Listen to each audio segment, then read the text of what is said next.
Yeah. So James, this was very much the pinnacle of Genesis album before they. Oh, what did you do? This was so good. What just happened? I don't So know. James, yes, this is Genesis. This was Phil Collins, and I just happen to have that album sitting right here. And on the seminal hit of Abacab, which was actually written because it was just a work song that they were just kind of working out, and the producers came in and said, "We want this one on the album," and they said, "Well, it's not finished." They're like, "It looks finished to me," and basically they'd written it out in parts of the song and said Abacab, and then they said, "Okay, well, I guess so, you bunch of fools." But then Man on the Corner was actually their biggest hit to this. It was kind of a somber look at the way of the world and just kind of like watching the world go by, and like eventually you just got to throw in the towel. But anyways, that's who Phil Collins is. Anyways, Thank you. hi everybody, welcome. For letting me know. I think it's great. By the way, I was making comment that I kind of have this half face of like Phil Collins going on because the lighting's all kind of off and I have the window open and all that other jazz. Happy fall, everybody. Daryl, how are you doing? I am wonderful. How are you? If I was any better, I'd be a twin, but I love having time with James here. No, me too. Hi, Pauline. She's already on here and watching. We're twinning. You guys are totally twinning. Oh my God. I can't tell you apart. Who's twinning? Who's twinning? Pauline? No, you and you and James. Where are you? Hello. We're twinning? How are we twinning? You said Genesis. If you were. Oh my God. Back to Genesis, I want to say that I'm still under debate. Like, maybe you guys can help me with this because I'm 1982, and some places say like I am a millennial, so I'd be like an elder millennial. Mm-hmm. Because like, and then some people say it starts in 1983, so then I'm an Generation X or Generation Z. I don't even know. Yeah, because I thought Gen X went to like 85. Yeah. We should do a show on that. We totally should. Yeah. And that idea would be great. Shout out to Lindsay. Get her on here. You're like end of Gen X, beginning of. I mean, story of my life. I'm a cuss. Right? Like story of my life. Oh God, yeah. I feel an astrology conversation going on.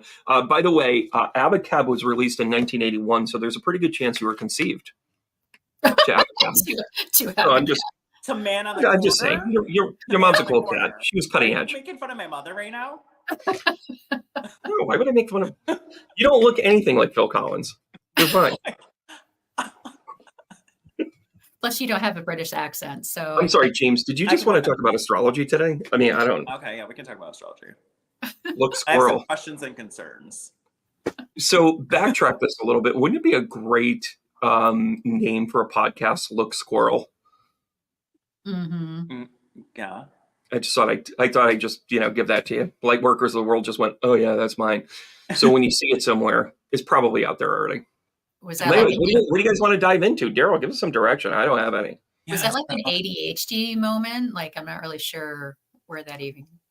And I'm pumping in some caffeine here. Yeah, I was gonna say, are you sure you should be having that at this time of day? James, I don't know if you know this or not, but we've done a lot of case studies, and the audience at home kind of likes it when I'm sipping on something. So, oh my God. Sipping on gin and juice. Maybe. That's the way it goes. I love this because I can be completely silly. Completely silly. Well, all right. Do you know? We need to rein this in. Right. With humor, right? Like that's your MO. Yes. Healing and humor. Yeah. Yeah. Is he having a moment again? Are you with us, Brandon? I'm totally with you. I'm just trying to get his Hi everyone. James, I don't know if you can turn up your microphone just a little bit. It's good, like it's super clear, but you're just like I can come close. I'm up here. Yeah, if you're closer, I can hear you better. Yeah, you sound like you're lecturing. You sound like you're lecturing a toddler. How is the little one, by the way? If you come in closer. Oh, my toddler? He's doing great. Yeah. He's my pride and joy. I love saying that to everybody. How is he doing? It's like a rite of passage when you become a parent and everyone's like, how's your child? You're always like, oh, they're my pride and joy. Mm-hmm. Mm-hmm. You kind of have to say it, don't you? I feel like you should. Yeah, I mean, I mean it though. I mean it. But like Unlike Tell the parents that don't. unlike other people, I'm authentic. Hey, Magical Mermaid, you went to school with Joe Coy. Oh my gosh, Let's not go Joe authentic. Coy at the award ceremony there, wasn't he at the Emmys? Didn't he do the Emmys? He did something. Oh gosh, remember he tanked that a little bit, but I like him. He was just kind of Yeah, sideways. Hey Jenny, how are you? we Debbie, good to talked see you. about, didn't we talk about him on one of the podcasts that he didn't do all Yeah, that because great? he kind of The Os- tanked. Wasn't it the He was Oscars? it was the Oscars. Yeah, he really tanked it because it was like, and I thought it was great that he got his shot, but I think he got a shot because they couldn't find anybody else. And Yeah. he only had like 3 weeks, 4 weeks to prepare, and you need like 2 months to write good material like that. Like it was just unfair. So hopefully he's rebounding. He's coming to the area. He's coming to upstates. Yeah, the Golden Globes that he bombed. Yeah, but listen though, he's still funny as hell. Okay. He's still funny. He's still funny. So yeah, what are we doing today? Let's talk about. I love it when people are just jumping on. People are like, Brandon, we didn't know that you were doing this. There was a small confession. We all looked at each other and said, "Oh, we're doing this today, aren't we?" Like we all did it. It was like, "Oh, yeah, let's do it." Perfect stress reliever too. It's on the calendar at least. I had questions about your perspectives on, as a fellow astrologer, on astrology as a whole and the differences Sure. between. Oh yeah, I love talking astrology. I can do that stuff all day. Woohoo. I know that most of us know tropical astrology, like what's your general, that kind of stuff. But I wanted your perspective on sidereal astrology. Yeah. So part of the reason why, first of all, the history of astrology was that you went back and forth between astronomy, which was always really kind of the astronomy part of it was, of course, trying to map out our place in the universe. And that also allowed, it had ancillary, positives to it. Things like you would be able to navigate, you'd be able to circumnavigate the globe, you'd be able to, know which direction to go in if you're lost in the forest. You would begin to kind of see, you would see patterns, and then when they paid attention to them, they're like, that star keeps kind of moving back and forth. Hey, that kind of, that one, every time of the year we see it this time of the year. If I start tracking this year over year, I'll start to see it differently. And that really kind of born itself out of how astrology became, because it turned into, well, if the sun is, coming up in this part of the sky, then it is synchronized. So first things first, how kind of imperfect Western astrology is. There is some conversations about Ophiuchus, which is, supposedly the 13th sign. Right. And so many things and the reason why there's so much obsession with 13 is the 13 lunar cycles per year. So, people that are making that argument are kind of like, well, there's 13 lunar cycles, so therefore we should have 13, 13 signs. The reality is, though, it kind of blows up everything about Western astrology. And Western astrology, in its imperfection, doesn't actually put its sun sign, it puts it at the front of the house, not in the house, which means that the sun isn't necessarily always in the sign when you're, you can say, oh, like right now you can say, oh, the sun is currently in Libra. No, it's not. Right. It's actually still in Virgo. Right. So the first thing when you talk about sidereal, which is really Vedic astrology. Vedic, right. Right. It's known as whole houses. It's known as like, listen, we're not jumping the shark. We're not going by the imperfections. And by the way, one of the challenges that Herschel had when he was talking about, he's the one that discovered Uranus. He's the one that basically was able to find validation for Algol, which is another one of the stars, the fixed stars that we talked about. He was the one, I think, that discovered that it was a binary star, that it was actually two stars circulating around one another based on our perspective. And the interesting thing is that he also said, like, well, is our philosophy going to be at the cusp of the house or is it in the center of the house? That's where Vedic and sidereal astrology kind of says, like, no, it's the whole house. And Vedic astrology really takes it from, it's a lot more literal, where Western astrology tends to be more of, like you take the good, you take the bad. like let's just talk Scorpio for a second. What are the pros and cons of a Scorpio? Like what do you traditionally know about Scorpios? I traditionally know that, I mean, if we're looking at everything about Scorpio, Mm-hmm.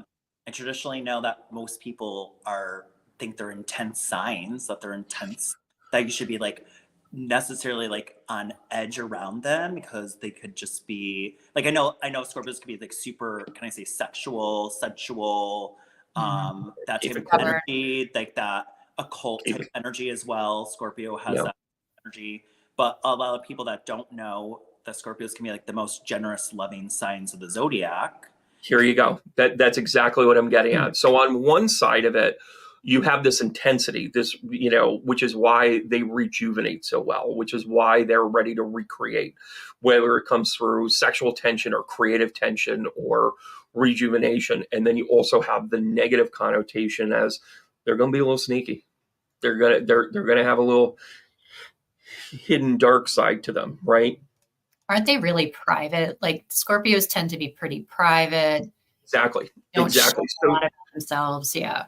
which gets the bad rap of being sneaky. So when you look at that in Western astrology, you can literally say, they're going to do their work on their own. They might have a penchant for revenge. They might have a penchant for intimacy. They might have a penchant for those things. But then there's a greater good to it. They're trying to rejuvenate. They're trying to decide. They're trying to have a different relationship this time. So with Western philosophies in astrology, you tend to look at it as like you got to take good and bad, which is why astrology gets so shit canned all the time, because you're like, well, it could mean this or it could mean this. And it's like, so basically you covered all your bases. And that's not the Right. way to look at it. Right. Vedic astrology is a little more absolute, which is why it's credited for being a little more predictively better, because it can give you a definitive, either it's right or it's wrong. There's no third direction. And with whole houses, I'll tell you from a personality standpoint, there is a really firm way to look at the houses. And when a house is empty in Vedic astrology, it's almost like a void. It's almost like you need that complement. So even Oh, how they look at like soulmates tend to be that. So if your fourth house is wide open and you don't have anything in it, you almost have to find somebody that has something that brings to the table, or you're not going to be part of a family, or you're not going to be able to grow a family, or your family is just static. If your ninth house is void, you might not reach high levels of education, and you might live vicariously. It almost kind of creates codependencies in a way, where in Western astrology, when it's void like that, you wait for the transits to happen. So if you have a void in your fourth house and there's a conjunct of Venus and Mercury, guess what? It's baby making time. Like that's just that's just the transit right there. okay. So it's Vedic astrology tends to look at you matching to find your differences, where Western philosophy relies heavily on the transits to do that. And that doesn't mean that Vedic doesn't look at transits. Definitely looks at transits. It's just it applies it differently, because if you don't have anything in your fourth house, it's like, well, you're not much of a family person, and you never will be. But Western philosophy is almost a little more positive, to be like, well, it's not going to stay that way. You're not going to be stuck. And I'm not calling Vedic negative. It's just a little more absolute. Does that make sense? Yeah, it makes sense. But I mean, when you're looking at all the different house systems, there's so many different house systems, even for Vedic. I mean, I went down the rabbit hole. What else did you Like, see? where you like are born, like there's different house systems even to Vedic astrology. So like when you're typing in your date, birth, time, place, I forget the names of them because they have complex names that are in different language that I can't really pronounce correctly. I don't want to screw it up. But when I'm like typing it in, like my sun will be, so like, for example, I'm June 27th, 1982. I am 15 degrees sun in Cancer if you look at my tropical astrology. However, when you look at Vedic, I'm Gemini. And even when you look at other aspects of Vedic, my degrees of my sun will change. Like maybe a degree here, 4 degrees here, 5 degrees here. which can make a difference. What doesn't change though are the houses. So like no matter Yeah. what, my house, Yeah. when I'm sun in Gemini, my sun is still in the 12th house. When I'm sun in Cancer, my sun is still in the 12th house. When my sun Yeah. is, or so that's why I love the house system in general in astrology, because I feel like if you don't know the houses, you don't know what they are, like the archetypes to houses in astrology, I feel like you're missing a big piece. And I feel bad because you usually need the time of birth, right? To Yeah. have Oh, it. yeah. If you don't have Right. your time of birth, you don't have your houses or your rising sign. So I feel like the houses, there's so many layers. So I think, Yeah. yeah, I mean, that was a big question. It's like your perspective on the differences, but then it goes so much deeper because then the house systems can change. And I feel like that's why astrology can get discredited too, is because there's so many different types of ways of going about it. Yeah, totally. Well, and here's what I always tell people: you should kick your tires on a few of them, because you want to Right. get into some other things. Like astrocartography is a form of astrology that can bring you down. You want to talk about a rabbit hole? Like, holy crap! Like, being a past life regressionist, Yeah. you look at what's going on the DC line of where your planets are. I can guarantee. We just had a conversation. By the way, I'm totally going to plug her right now. Michelle Johnson, who was here, one of our authors and 10th House publishers, just a great book, and her sales are through the roof. It's awesome. That's awesome. We were talking about, she's like, hey, I want to go see the world. Where else should I go? And I brought up a couple of places where I'm like, do you feel like compelled to this and this? And she goes, oh my gosh, I was just in a hostel with somebody from that part of the world and that part of the world. And I Yeah. said, this represents your past life. You're meeting people that are going to give you comfort to know you're on the right path to kind of accelerate. Cool. And depending on where you want to go with it, and it's interesting, I don't even think we intended this, but I have a class coming up on October 21st about Astrology 101. It is based in Western astrology. And listen, James, you're going to get the link. You're going to pop into classes. Daryl pops in whenever. It's a good basic class for you to understand Western astrology. I will tell you, I encourage people that once you're done with this, go look at Vedic astrology, go get an astrocartography reading. Predictive astrology, I mean, that's where it gets a little dicey. How much do you want to know? How much do you want to connect with it? There is also, do you ever pull astrology? Do you ever pull tarot with your astrology, James? Yeah, but like it depends on the reading that I'm doing, like how connects. I feel like when I'm doing astrology charts, my psychic mediumship can tune in, is that using the tool. But yeah, I can pull cards. I don't do it all the time. It just depends on the person. So there is that is actually a form and technique of astrology, and I was just to give everybody a quick crash course in the tarot. The tarot deck, the minor arcana, lines up with the astrology. Yeah. See, that's the other thing. Like when you're like, hey, let's go over to Vedic and let's go over here. We have actually built somewhat of a perfect system. It's not infallible, but a perfect system of like, hey, there are 56 cards. And guess what? They are assigned to each one of the signs. You get 3 in the timing of it. You have the minor arcana, and then you have the major arcana, which are overarching things that could also be affected depending upon where things are placed in your houses and blah, blah, blah. If you start to work with that, and by the way, shuffle up and heal, when I'm doing that special thing, what actually happens is I'm kind of doing that. I'm saying, hey, listen, this is what's going on in the world. Let's send some cards here. And, we may be talking about the full moon. We might be talking about an eclipse. We're talking about something astrologically, and then we do the cards to it. That is kind of the tip of the iceberg to do. I think it's called a horary. I'm going to say it. Horary astrology. No, horary. But it's Horarian style where you merge the tarot along with the chart. So you're basically doing a chart along with it. You might want to look into that. I think you'd be great at that because you have to be a good storyteller. Like you have to bridge it. I don't know how when you're doing your readings, I always see the story. Like I just get the story. And I think that's what makes it good at this. Like the everybody's got something, right? Everybody gets a connection, but how can you articulate it? Do you have a positive, Mercury placement to be able to tell the story the right way? And, and is it true? I mean, every good medium, I can all but guarantee, I'm going to guess this. Your Mercury is in a water sign or Gemini. Well, it's in the 12th house, so. Well, there's that.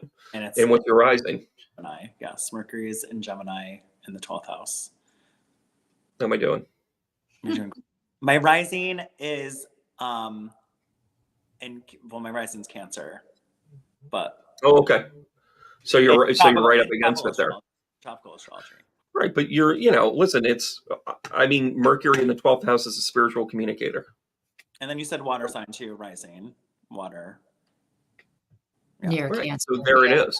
Yeah. Are you conjunct? Is your Mercury conjunct with your rising? Even though it's in... No, but my sun is conjunct my north node and my rising. There you go. So you're really kind of meant to be a mover or shaker with those sorts of things and with that spiritual component. And I'm going to go ahead and guess and say Neptune is probably sitting in the 4th, 8th, or 12th house too. Neptune is actually in my midheaven. So it's in your midheaven. My midheaven, yeah. By the way, what sign is that? Huh? Water sign? Yeah. Yeah. Yes. Oh my God. Personality by astrology. Well, I'm going to open up a shop right next to yours. There you go. Good, please, or just be part of it. Well, I can say having had I had a tarot reading by James that was like a couple of years ago now. You definitely, I stole some of those Mike and Ike's before, just so you know. You're very good at. So my blood sugar's like been bottoming out, which is a good thing in a lot of ways. I need to. Not while you're on camera. No, when it hits God, no, we have enough going on in the world. When it hits my lips, I can't. I'm a new person. Go ahead. So James in his tarot reading. By the way, I don't ever want to be accused of being a squirrel with that shit, Daryl. You just totally took it. You're supposed to be the anchor. What in the fuck? James and I have no hope that this is how you're going to be. Sorry. Well, you were trying to be discreet, but I could hear the crinkling of the... You're like blowing me out like my endocrinologist. No, but I was going to say, I think, James, you're very good at telling the story.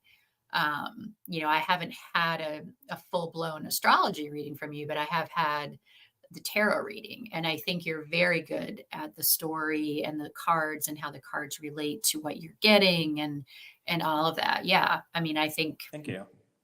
I would definitely say from what Brandon picked up on, yeah, you have all those gifts. Definitely.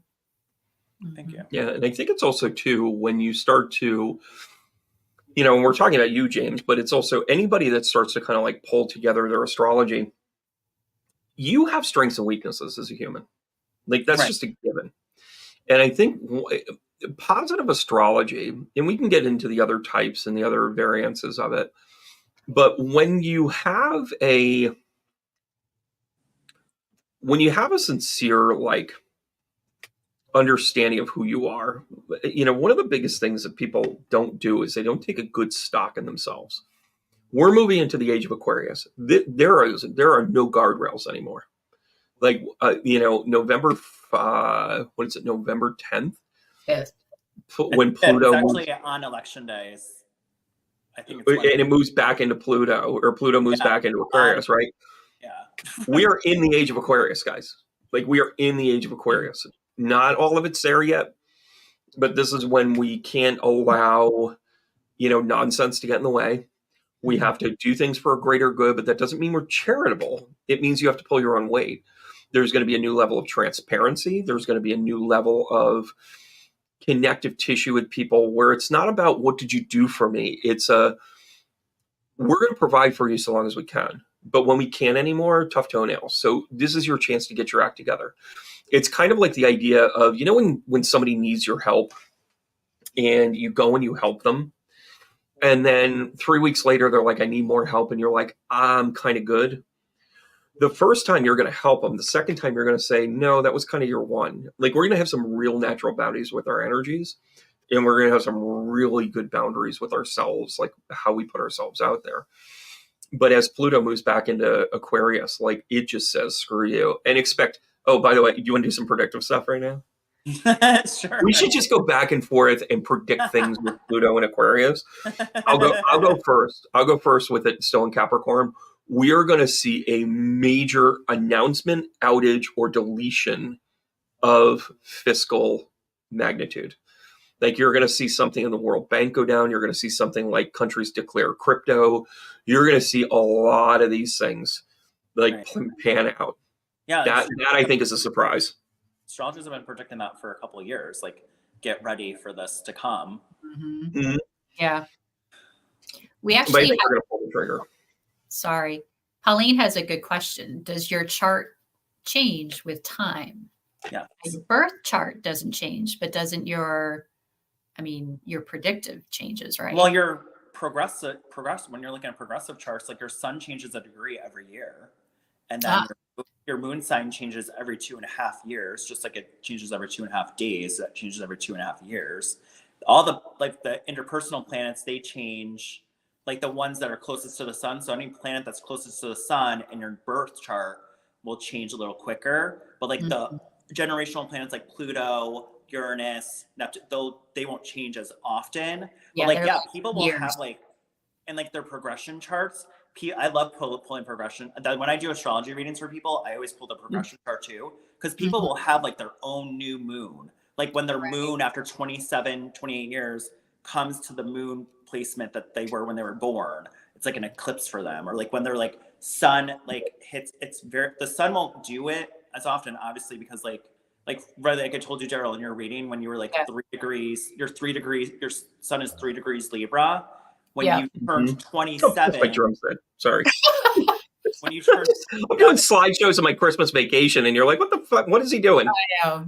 James is on a roll here. He is on a roll. Keep going, bud. So like now like from 27 to 57, like I told you, or around that time frame where you're going to start feeling your second Saturn return is when like you go into Sagittarius. Your sun, so you just get seasoned more, but like not like. That's very important because your sun obviously doesn't change as much as the moon, but the moon, I feel like there's an evolution to astrology and the way like it happens in your lifetime, which is pretty cool. Right. Yeah. So this is interesting. Yeah, I want to point this out, and part of what you're talking about here. So the center square here, I'm going to use something a little more happy than that. So the U.S. birth chart here is the center. That never changes, just like James said. Like, that doesn't change. But what gets affected is where you take the transit. So there's 2 types of Western astrology charts, so to speak. There is your natal chart. Natal is your birth chart, never changes. However, it's affected by what goes on in the transits, right? So therefore, and I think what James was alluding to, and I love how you kind of said it, is your sun and moon or certain things will change because of the influences, right? Mm-hmm. And this is 100% what we're talking about here. Like right now, the U.S. birth chart with the full moon in Aries is squared, right? We have squared energy right here. It's actually forming the fixed, or the cardinal cross here. The cardinal. And we're opposing Chiron at the same time, people. So. Of course it is. We're all about the healing. We're all about the healing. But look at the Chiron return happening too. Oh yeah, like the U.S. is in for it. Like over the next like 6 months, six years really. But what's up? It's been predicted by astrologer. Like this is why I do put a lot of stock into astrology, because these types of things have been predicted. Mm-hmm. Yeah, right. As a predictor, but it doesn't do specifics. See, this is the part of it too where I can't emphasize this enough. The one thing that astrology does and tarot does, is that it allows free will. And the naysayers will always say, "Oh my gosh, well, you didn't really predict anything." Bullshit. We predicted, you still had to make up your mind. Like right? Am I wrong? No. No, you still have to make a decision on something. Absolutely. You still have free You choice. still Yeah. got to live with the consequences. And the interesting thing too, I mean, look at what's going on right now. By all due respect, most of the reports that we're getting, there are definitely things that got destroyed down in Florida, and there are parts that got spared. Like as unpredictable as a hurricane, where half a mile away they're decimated because tornadoes came through, and then everything else just kind of got wet. That was very predictable. But I'm hearing from a lot of my friends and the travel that I've done and colleagues that are down there, they're in okay shape. They're like, listen, everything's wet. It's up to our ankles, but we'll get through this. That's they're safe. You mean to tell me, as a society, the Republican PAC currently has $210 million in it. The Democratic PAC has over $300 million in it. That is $500 million to spend on ads. Mm-hmm. That's the stuff we got to pay attention to. And I don't give a shit which side you're on anymore. Like it's clearly divided in ways that we haven't seen yet.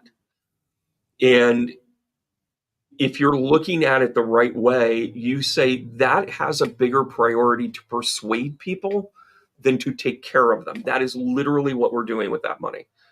We're spending our money to persuade people, to sell them. We're stuck in the giant sale, and we are far more obsessed with the problem than we are with the solution. And that's why we look like shitbags. Well said. That's well said. Yeah, it's very true. That's me kind of going after it. Hey, Pauline, how are you? Hey, Paula, how are you? Yes, Magical Mermaid, our legend is in the stars. And yeah, you should get astrology readings. I do predictive readings frequently. I mean, the new year is when everybody tends to go, oh my gosh, I need a reading. I need to know what's coming. I need to know what's going on here. And, when you do those, like, what are the things that you always look at in terms of that? Like, I think you have a really good instinct here about talking about some of the cycles that are going on and age ranges. Age range is a big, big deal in astrology. What's your approach with it? With what? What do you mean?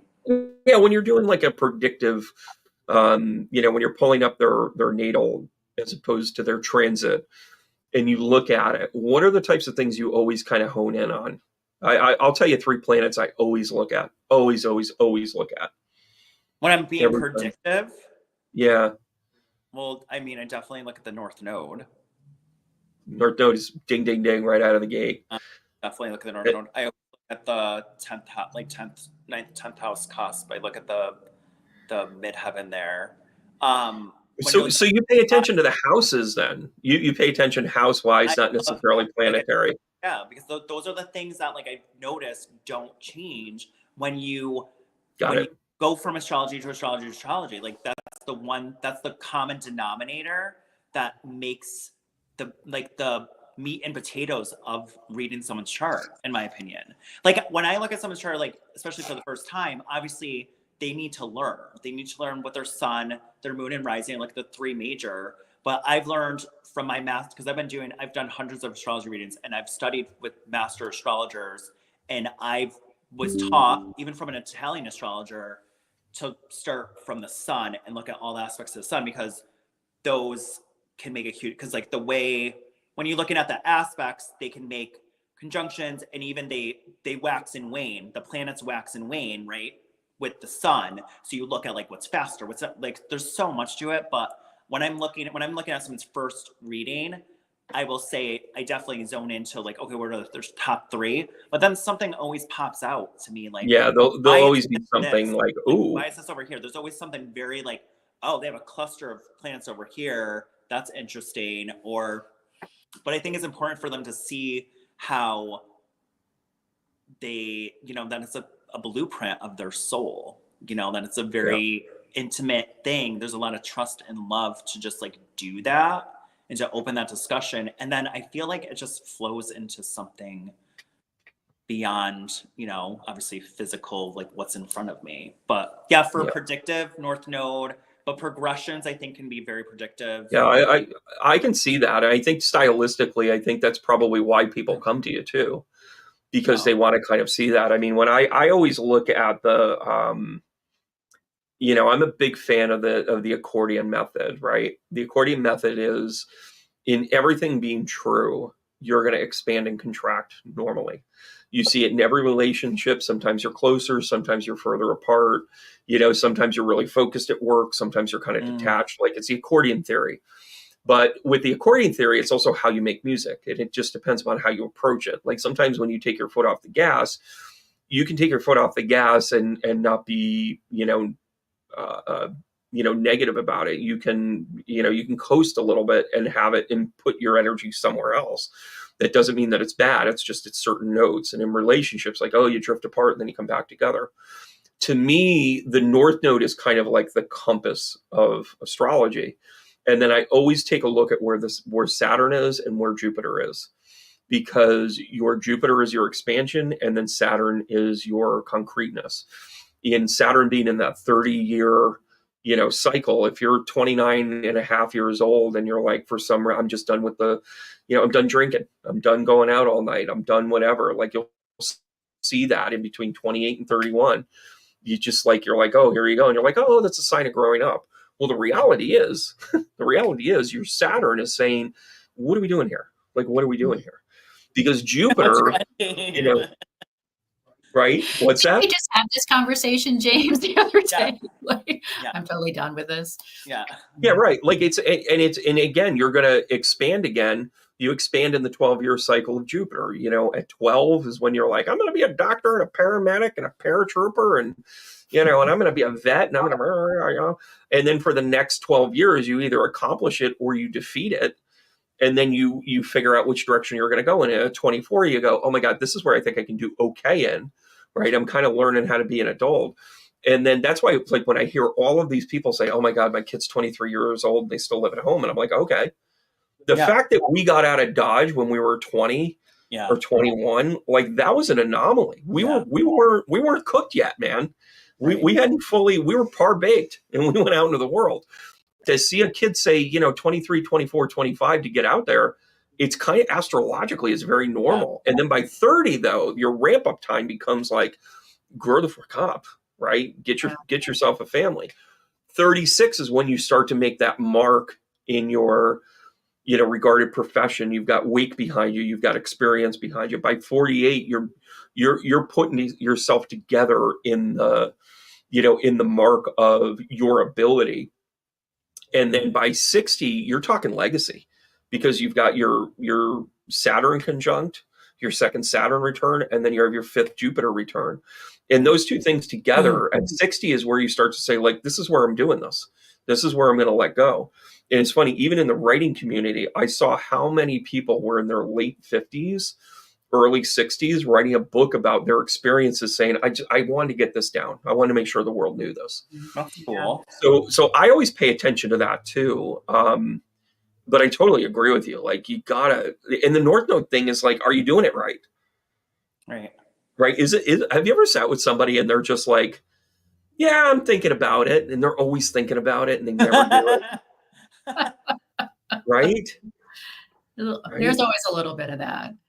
Always. Oh, I'm sorry. Am I hitting this too close to home? What? No. No. I'm going to bring something up really quickly just to share with our audience. Woo! Oh. Look at that. Look at you guys go. Yeah. Oh, my featuring sign is a little off there, but Daryl, your hair looks amazing in this, by the way. Doesn't it look incredible? It looks amazing. Thank you, James. Did I literally just do your hair when that happened? It was, I think, maybe the week before. Okay. So I was able to straighten it pretty well on my own, because usually that's kind of a disaster. But yes, so at James's place up in Glens Falls, his LHB Soul Center, we're doing a psychic fair for anybody who might be watching and wants to come. It's from 10 to 4 on the 26th. And we have some different people doing readings. So James is doing astrology. I am doing tarot. Nancy is doing Akashic records, and Sandy is doing crystal readings. So there's something for everybody. That is so fantastic. And I recognize where Nancy is. She's at the Salt Cave up there, Yeah. right? Yep. She Yeah. was for a It's a while. That is a fun place. Yeah. And, and it's funny, these fairs are really cool too, because if you're trying to kick the tires on a couple of different things, anybody that's ever been in, um, at a point in your journey where you're like, hey, I want to get out there. Hey, I want to explore these things. And it's like, I have a gift. You got to experience stuff. And when you've got like price points like this, it's so Yeah. good. It's so good. Like I know it sounds like I'm trying to sell it, but years ago when I had my center and I would do that stuff, like you could get readings from, a handful of people. And I would always ask people how it went. And they'd be like, well, that one didn't really resonate with me, but that one was really good. And and it's not always about the quality of the read either. Sometimes it's about Right. stylistically, like, hey, and again, it sounds like I'm coaching again, but it's, I've had people say to me like, oh, that person said exactly one thing, like super knocked it out of the park. The rest of the read was good, but it knocked one thing out of the park. But their tone, I could have talked to them forever. Those are the types of things that you connect with. Like those are, when you're a reader at these things, you have a profound responsibility to be encouraging to people that will also do this. Because the competition thing with the Age of Aquarius is over. There's no competition. There's zero competition. Yeah. So, when I was doing this 10 years ago, it was because we were trying to keep the center open. You're doing this now because you want to connect with people and help them on their path. Well, because the Age of Aquarius too is community, and community is love, and love is community, and that is what's going to happen. You're going to see more and more of that. Like, we need to help each other, plain and simple. Like, enough of this BS, of this individualistic bullshit. Like, we have to help each other, and do it. And like, again, with discernment, because Age of Aquarius, that will happen too. I mean, it's an evolved energy from when you go from Gemini to Libra to Aquarius. But yeah, this is important, like, to do these kinds of things and to even talk about it with you guys. And I'm excited that Daryl's going to do it too. Like, I have had readings with her as well. She's amazing and has always been on point. And I just think it's great for people to, when you're having these conversations, you're opening up the lens for the universe to see what good for you. Like, you're seeing that there's more to the world than just the materialistic matter, capitalistic aspect to how to live it. Like, this is like, it brings you into alignment. And that's what I think these, like, right away, like, even whether you got it or didn't, or like you didn't believe in the person that said it or whatever, you at least had a conversation, which did something to your psyche, which then put your attention to put your energy into, well, what if? How does this expand my now experience in this lifetime? Whether I take it as woo-woo or not, that's the whole thing. I think these like types of things, I'm so excited. I think we have a great lineup. We already have some people that signed up for this, that pre-signups. Nice. And then Brandon, right? Daryl, Brandon's gonna come. Yeah, I'm gonna be there. It was a nice, Look how cute that picture. enough of the competition, and we're all together. Back to me. So I have a show that night. Back to like not being competitive. Just saying. Listen though, and this is the part where I think it's kind of fun. I love being if you pay attention to where I go to, I was just at Joan Reed's studio. She's a block and a half away from you, and she's awesome.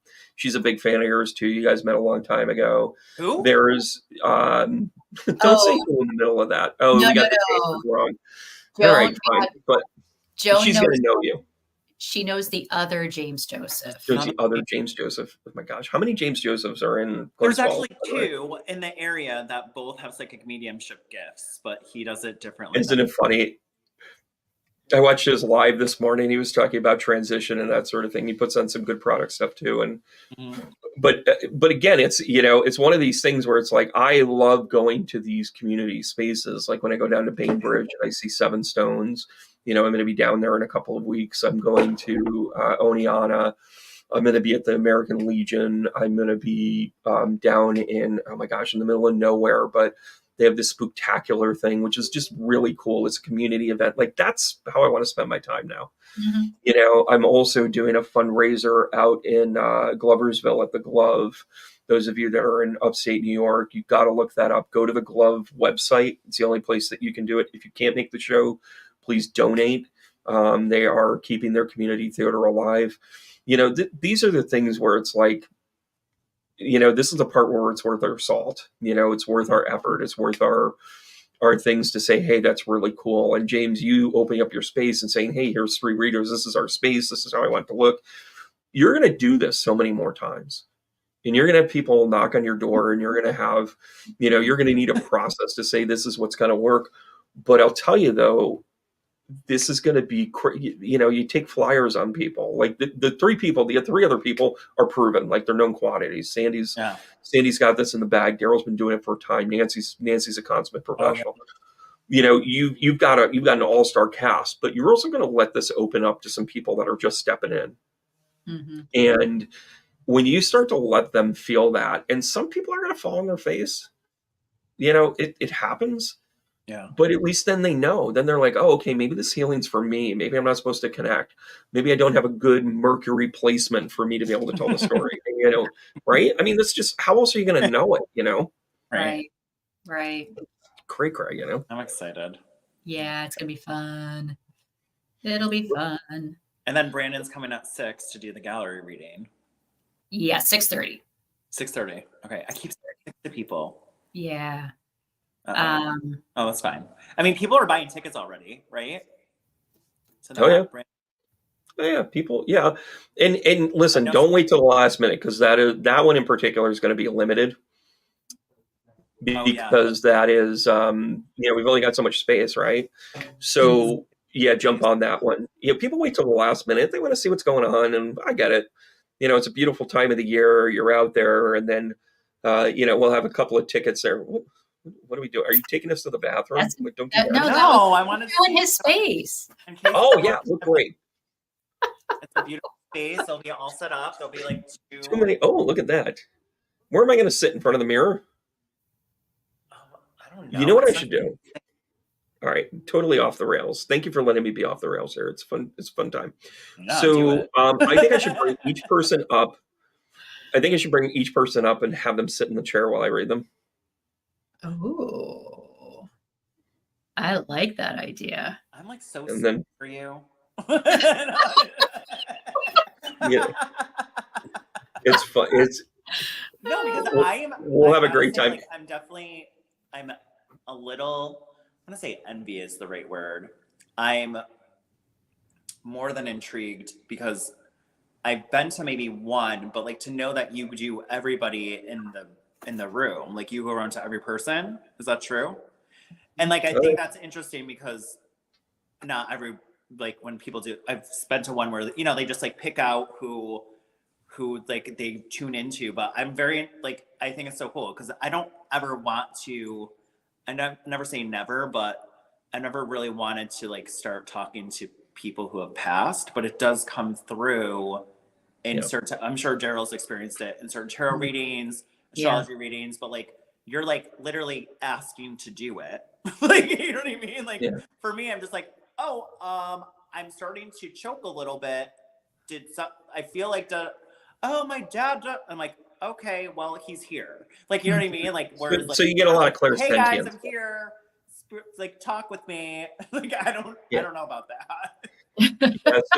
So you have you communicate your strong, one of your strong clairs is being clairsentient. So you'll feel it. You'll feel what they've been through. 150%. Yeah. Like, actually it's only 100%. Check with accounting. And then 150% means I'm an overachiever. Okay? My birth is Virgo. That's how I fulfill my needs. Your books are a disaster, by the way. What? Excuse me. I said your books are a disaster. No, but in being clairsentient, and this is why you might have a challenge with this. And let me come to this conversation with almost 20 years experience doing this.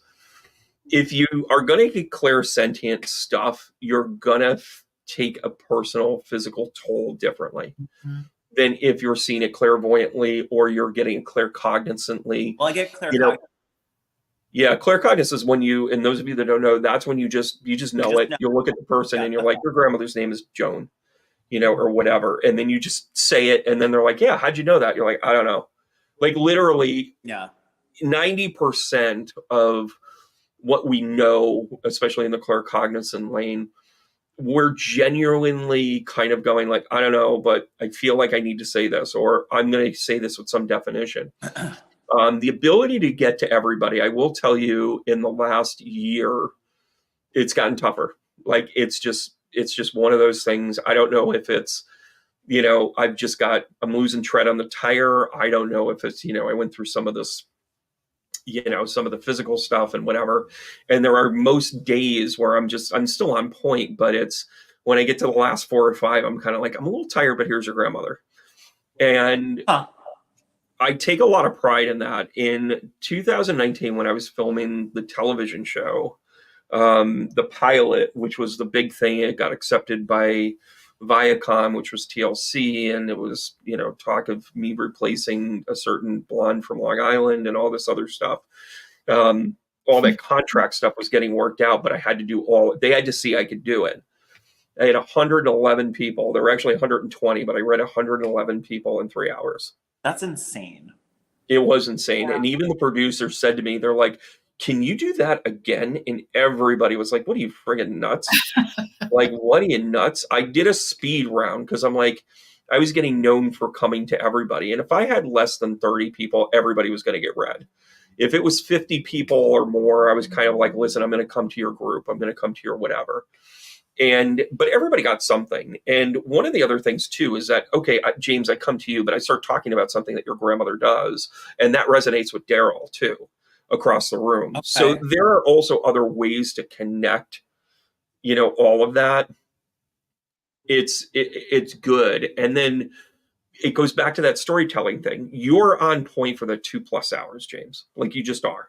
The difference between people that are really good at reading and never do platform readings, which is what it's known as, Right. and the people that do and don't, is how well of a storyteller you are and how much you can stay in your zone and how you can recalibrate. Because you're going to get somebody and you're going to be like, holy shit, their grandmother did what? And listen, you'll just see it. And by the way, you have to discern whether or not you say it. Yeah. I Daryl once, talked about I that. once had a person in the crowd whose father was a serial killer, unknown serial killer, and she sat there and she was like, "I'm going to see if he gets it." She was like one of these. And they delivered something about her niece and nephew who she was really close to, and an uncle that passed a little before his time. And then she just sat there like this, and it was one of those things. This is definitely ego, by the way. And I delivered a good rating, and in the crowd of people, it was not really appropriate for me to say, and Your dad. so forth and so on. So then as I was kind of wrapping Wow. up, I kind of walked over to her and I said, I felt your father the whole time. He's a son of a bitch and he's in hell. And she just looked at me and I said, it wasn't appropriate for me to announce to everybody that he killed multiple people and almost got away with it. And she looked at me and she goes, okay, I believe you now. Huh. Like I was that's well, do you remember that text I sent you guys? Yeah. Like, do you think like when people like for example, like because you like did you start a clairsentience and then get to, because like, I feel like I'm at clairsentience and then obviously then other things just start coming to being, and like I want to let everyone know too who's like listening or watching or whatever, that right now with the veil being so thin and the energy the way it is and solar flares and all these other things, like we're all, even those who weren't sensitive before, you're sensitive now and probably realizing it. And when it comes to like that thinning in the veil, and I just remember, when I texted you guys, like, does that mean like I'm gonna start seeing dead people? Because I started like smelling and seeing and feeling death, like from a client. Like, what does that mean? Well, yeah. I mean, I would think that your gifts can evolve, right, and change. Right. Because I do get clairsentient things sometimes, not all the time. But I kind of relate to what Brandon said, that when I feel somebody's physical pain or something physical that they're giving me, it drains my energy so much more. Oh, really? And if I just get a message or I hear something, something that clairsentient stuff just wipes me out. And I don't know why, but I've felt so much pain from people, and I can't deliver all the time. So I do find it more of an energy drain. Yeah. And I don't know why, And I but think, James, I think one of the things that you're bringing up, you asked the question of like, do you graduate from one clair to the other? And it's funny, I just went over this in my intuitive development class. You're going to get different levels of different aspects. It's kind of like, it's this is a horrible example, but it's a good one to explain it. Stevie Wonder might not have been the best singer until he went blind. But when he went blind, he lost one of them so he could focus on the other, one talent for another. Right. We kind of have a very similar way about how we work with our clairs. There will be times, and again, listen, Spirit may just turn around and say, it's time for you to develop. It's time for you to do this. It's time for you to, right? So then all of a sudden you're like, I don't know what this is, but I'm getting a lot of clairgustance. I'm starting to taste stuff again all of a sudden. That is to kind of help you. Now, that being said, you can also develop some of those things. So it's definitely a nature versus nurture conversation sometimes. But what you pay attention to, you're going to be better at traditionally, or know that you're not better at it. Don't spend any more time on it. One of the things, I went through a remote viewing regimen. It was crazy. It's still one of those things, like they say, hey, never talk about this class. Guess what? We're talking about the class. Oh my God.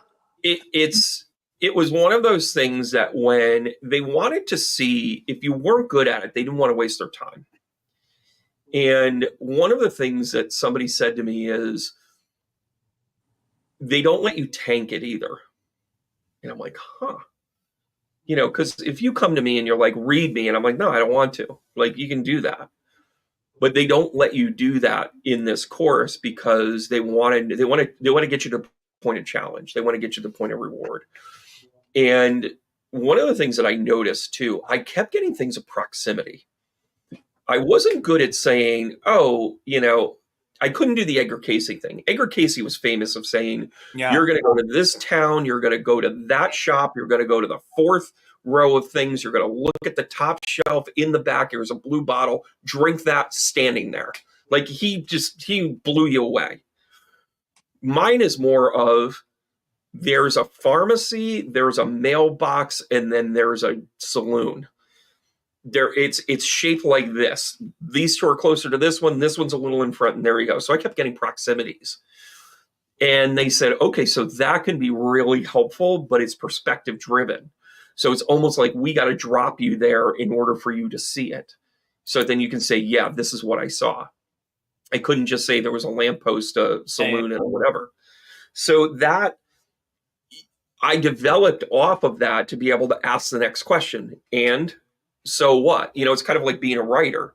If you make a statement and you can say the words "so what" after, then guess what? You haven't explained it well to the reader. It's like, it was a sunny day for Johnny and he was sitting out in the field. So what? Oh, you want to know more of the story? Okay. Right. Your story isn't complete yet. When you're doing readings, if you can say to yourself, so what?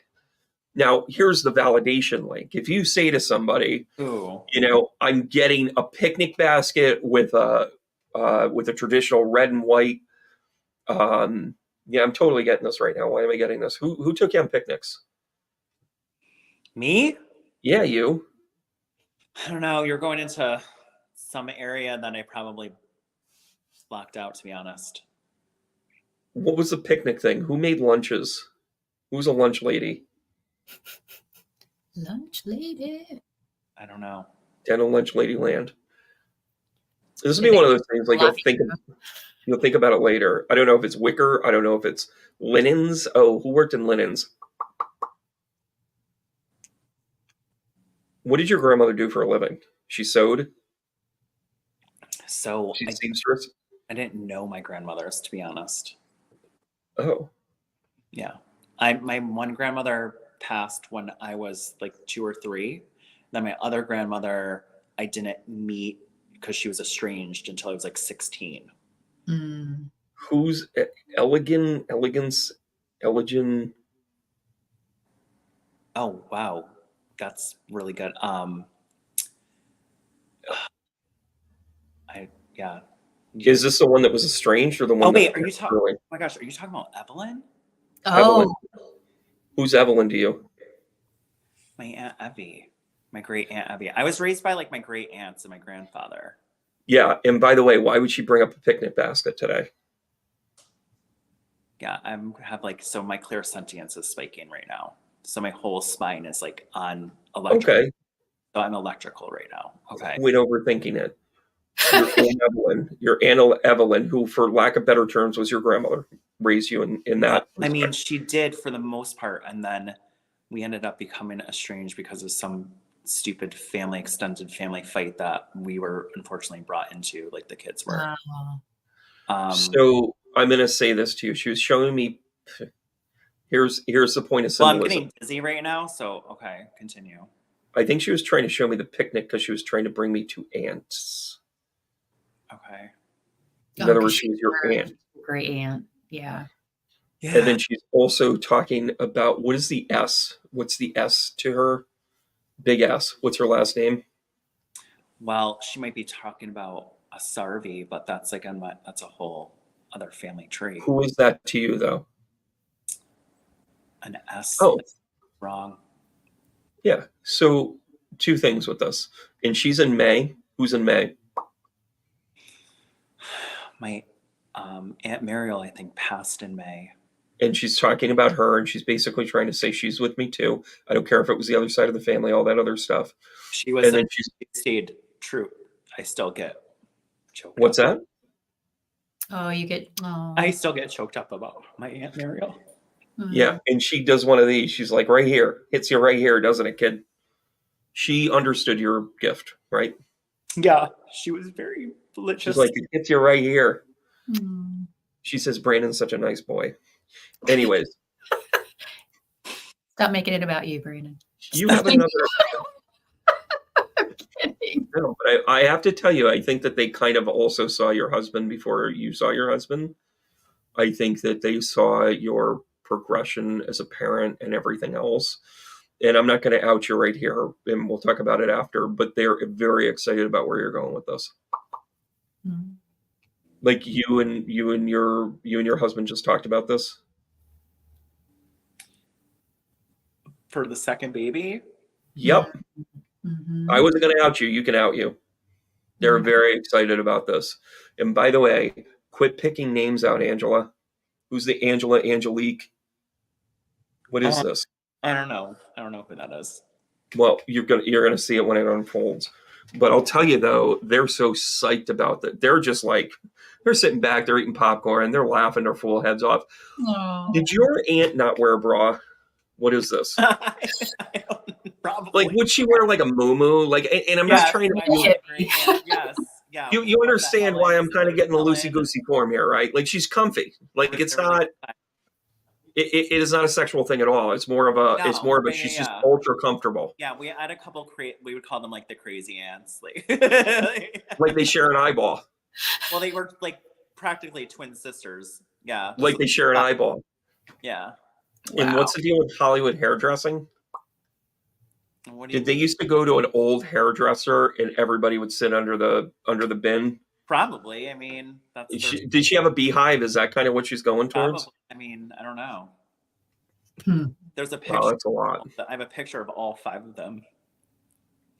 And she says, "I'm not the short one. I'm the one in the middle." Okay. Right? Is she the one that's right in the middle of the tall one? Did you have like a tall, lanky aunt too? Yeah. And she's laughing at her, going, she looks like, oh my gosh, she's totally doing a Golden Girls thing right now. I can't believe you're doing this right now. That's awesome. Thank you. I'm sorry. Are you new here? Because this is how we're roll. And then she's laughing because I think she's making some sort of like reference. Oh, was somebody actually from Europe, Italy, Ireland? There's a lot of that background, yeah. And she's talking about it because she's like, we knew, yeah, they would, yeah. Did you? I don't want to say you starved. Was there a lot of food, but there wasn't a lot of quality at times? Yeah, of course. Correct. Where you're just like, they're we didn't like, grow up like poor, but we grew up close to poor. Yes, that's correct. but it would be like, oh, we're gonna have the stew. We're gonna have the stew, and everybody's all excited about the stew, and you taste the stew, and you're just like, this sucks. Yeah. Like, what? Why are you guys so excited about this? It's like, is there a shoe in here? Like, what is this? A lot of Flavored water. And just be like, I saw Charlie Chaplin make this. You're so funny. So they just came up for you? They just showed up for you? I'm not done. Oh, sorry. She's talking about the second slot. What's the deal with the second floor?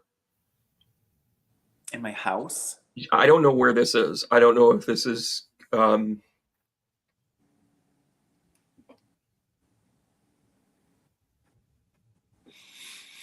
want to buy the building? There's a building I would love to buy a building. Yes, it's been a dream of mine to buy a building. And she's talking about the second floor. What would go on the second floor? We would all be on the second floor. Like, I want to buy a building, and I've always envisioned us being like in an open floor. Like a loft? Yeah. He's doing this. She's doing this. She's like, here it is. She's doing this. Here it is. So that's why you're going to come out on October 26th. You're going to see all these great people, and you're going to hear all these great connections. And yeah.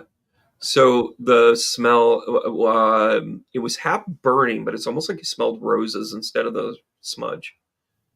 Yeah. Did you smudge roses? I don't get what this is. No. No.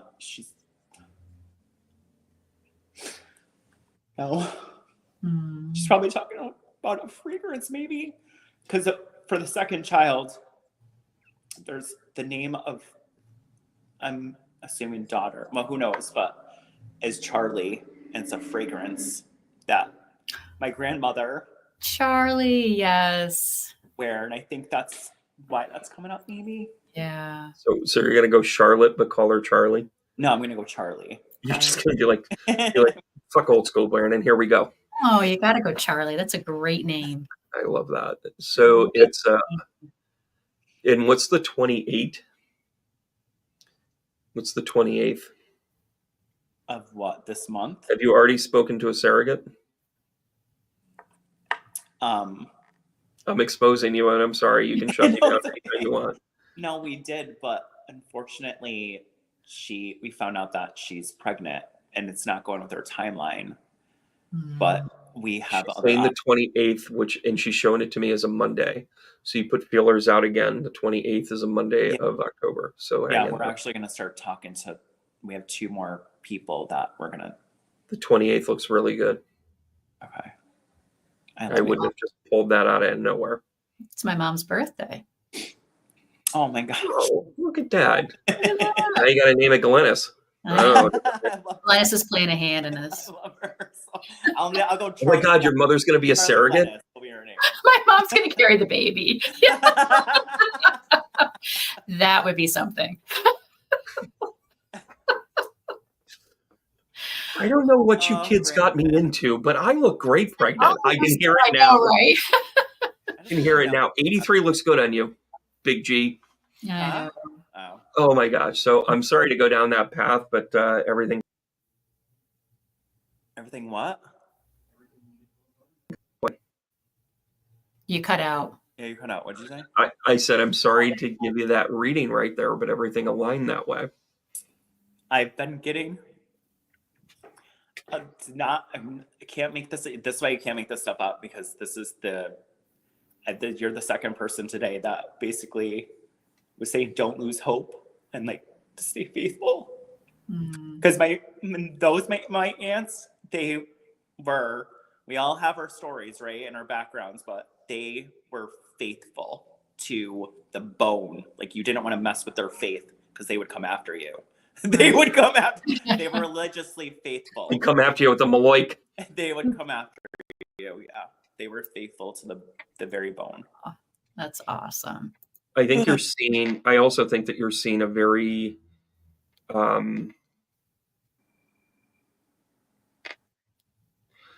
I think you're going to see why. I think that this relationship with this surrogate, not that the other one was bad or anything else, but I think this is going to be something where I think they're going to want to know you.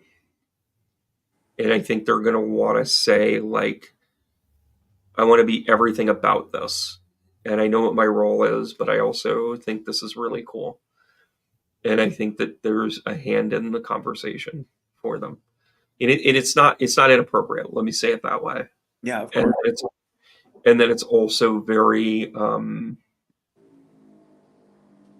think it's very healing, because I think you're going to see that it needs to be healing for them too. Right? Pauline just not volunteered. Oh, no, that was from earlier. Oh, that was from earlier? Oh, okay.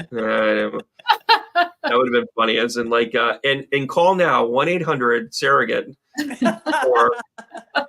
for James to be able to do this. It's like, of all the things that we could be asking for help for right now, I think we're gonna give a high five to the hurricane victims. No offense, but we'll get there to everything else. But no, I can't help but encourage you enough. And listen, when I do this work, there's no mistake in why I do it.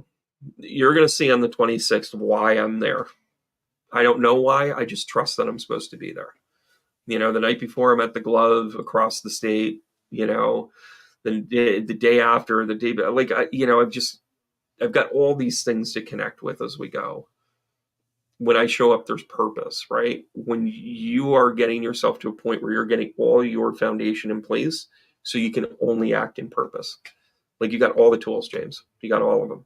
This is your formation time. And that's what I am signing up for, to work with you. Does that make sense? Yes, and I'm excited to work with you guys. I'm very happy for this opportunity. Thank you. Mm-hmm. You're welcome. I have one fun thing for you guys before we go. Oh, yeah. Let's do one fun thing. Just one. Yeah, because I have to pick up dinner for the fans. I know. I've been trying to keep an eye on the time, but It's okay if I'm a couple minutes. Okay. So I have a fun match the celebrity to their astrological sign. Ooh. So, oh, I like that. Yeah. So we have our celebrities on the left-hand side here. Oh, wow. And you guys have to figure out which All right, are you going to go first? You go first. sign they are. You want me to go first? Yeah. Leonardo da Vinci, I'm going to say, is a Sagittarius. No. Dr. Martin Luther King was a Capricorn. He most certainly was a Capricorn. Wow. Hmm. I was surprised by that. I don't know why, but I was. Well, listen, I'm also going to give you guys some low-hanging fruit. Martin Luther King Day is in Capricorn time. January, but yeah. Keep going. I'd say Christopher Columbus was an Aries. Oh, no. No. Okay.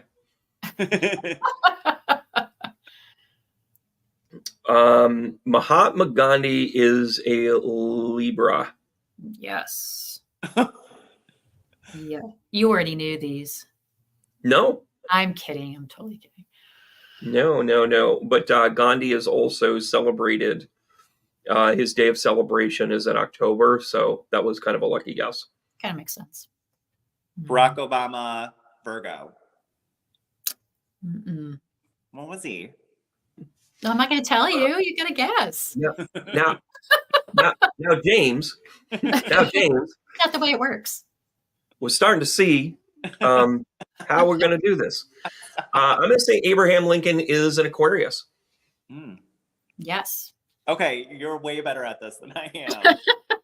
Who's telling you these answers? One of my aunts? Well, I'm going to share with you. Abraham Lincoln is a classic Aquarian, and when you take a look at his chart, you'll understand how he was the precursor for the age of Aquarius in the not one but two Uranus returns ago, when he was like, yeah, no, we got to free these people. And then they were like, what are you, nuts? It's going to ruin the economy. No, I kind of feel like we should be equal. And it was very Aquarian of him. Vincent Van Gogh, Scorpio. Vincent Van Gogh. Oh, no. Good guess, though. Close. I'm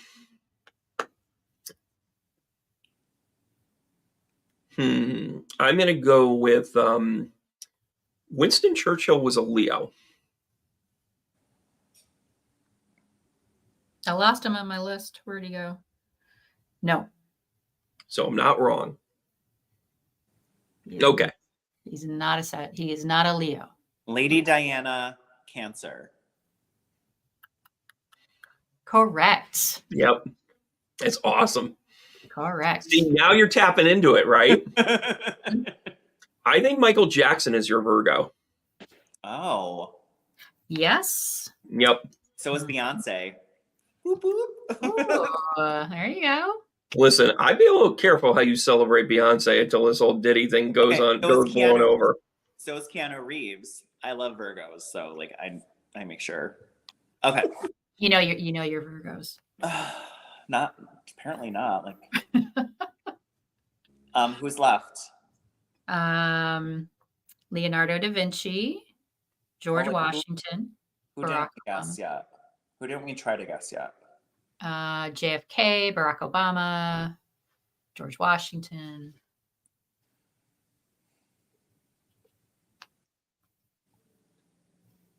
Is it my turn? Yep. JFK. Huh. That's a good one. I want to say Leo. No. I think JFK is a Gemini. He is a Gemini. Crafty old son of a bitch. It's funny. I just saw a thing about how how they compare Lincoln and JFK. Yep. Yeah. And how the assassinations were so similar. Abraham Lincoln had just visited Monroe, Maryland the day before. The day before his trip, JFK also visited Maryland, Monroe. Yeah, there's all these like weird. Yeah. That's the one I didn't know. Oh yeah, I saw that actually. Yeah. And who like shot who, all that. It's probably all in our Gandhi, feed. I'm gonna say Gandhi Pisces. We did Gandhi. Oh. Who's left? George Washington? George Washington. George Washington. Yep. Okay. I'll say Aries for George Washington. No. I think George Washington is a Taurus. Nope. Is he Scorpio. He's a Nope. Scorpion. He's a Leo? Nope. Fucking, we suck at this. No, Oh, he's a Pisces. He's a Pisces. Pisces. Son of a gun. I never would have thought George I would have Washington. never thought that. No, me either. Who's next? We have Leonardo. Where'd he go? Leonardo da Vinci. Barack Libra. Obama. Da Vinci's a Libra. Nope. I think Da Vinci is your Taurus. Da Vinci I is feel the like an Taurus. artist. Yeah, like. Yep. Okay. Yeah, he was a hard ass. All right. We got Barack Obama, Vincent van Gogh, Christopher Columbus, and Winston Churchill. Is Barack Obama in the Sagittarius? Didn't you say Sagittarius for Barack? Yeah, I thought. No, I said. What did I say? Oh, he could be Scorpio. Oh no, I said Obama is Virgo. That's what I said. Right. Right. Yeah, so is Barack Obama Scorpio? Nope. Capricorn. Nope. Oh, and I'm assuming, I should have asked this question. There's Are one any of them sign for repeats? No. Nope. One person, one sign. So it's a sign you haven't said yet. So we've said them all. Aquarius. Nope. Abraham Lincoln was the Aquarius. Oh, we said Sagittarius, right? Nope. Nobody's the Sagittarius yet. But it is not Barack Obama. So is Winston Churchill the Sagittarius? Yes. Okay, that makes sense. Yep. And Abraham Lincoln we got. So we need Leonardo da Vinci. No. How did we not get this We one? don't need Da Vinci. Da Vinci was Da Vinci was the Taurus. for us, yeah. Okay. So Barack Obama, Vincent van Gogh, and Christopher Columbus. Is Christopher Columbus a Libra? Nope, Mahatma Gandhi was the Libra. Oh, that's right. So Do you was want he me the to give you Leo? the signs that are left? Yeah, It's got to no, be the Leo. no, Christopher Columbus, not the Leo. What are the signs that are left? The signs that are left are Leo, Aries, and Scorpio. Obama's an Aries? Nope, Scorpio. nope, Okay, so Leo. Leo. Barack Obama is a Leo. Interesting. Yep. And then Wow. Vincent van Gogh is Aries or Scorpio. Scorpio. Aries, really? Mhm. So it's that fixed energy. I think that's interesting. So Leonardo da Vinci was a Taurus, Yep. and then Van Gogh was a Was an Aries. Yeah. Wow. So that leaves Interesting. just Christopher Columbus, who sailed the ocean blue, Was a Scorpio. was a Scorpio. That's crazy. Yep. Hmm. Huh. I'd have Yeah. to see their charts. I don't believe I it. know. Like some of those surprised me and some of them Yeah. didn't, but Right. Well, Yeah. the Christopher Columbus does make sense because don't forget he had to go to Queen Isabella and betray Italy to get him to have Ah. Portugal. Yeah, he was kind of a crafty SOB. yeah. Yep, he did. Wow, He didn't really that's a lot need of a lot of fun. validation either. Columbus was just like, I'm just going to do whatever I want. And Yeah, he was just like Scorpios don't care about validation. Pretty They're like, much. whatever. he was running away from any of the problems. Yeah.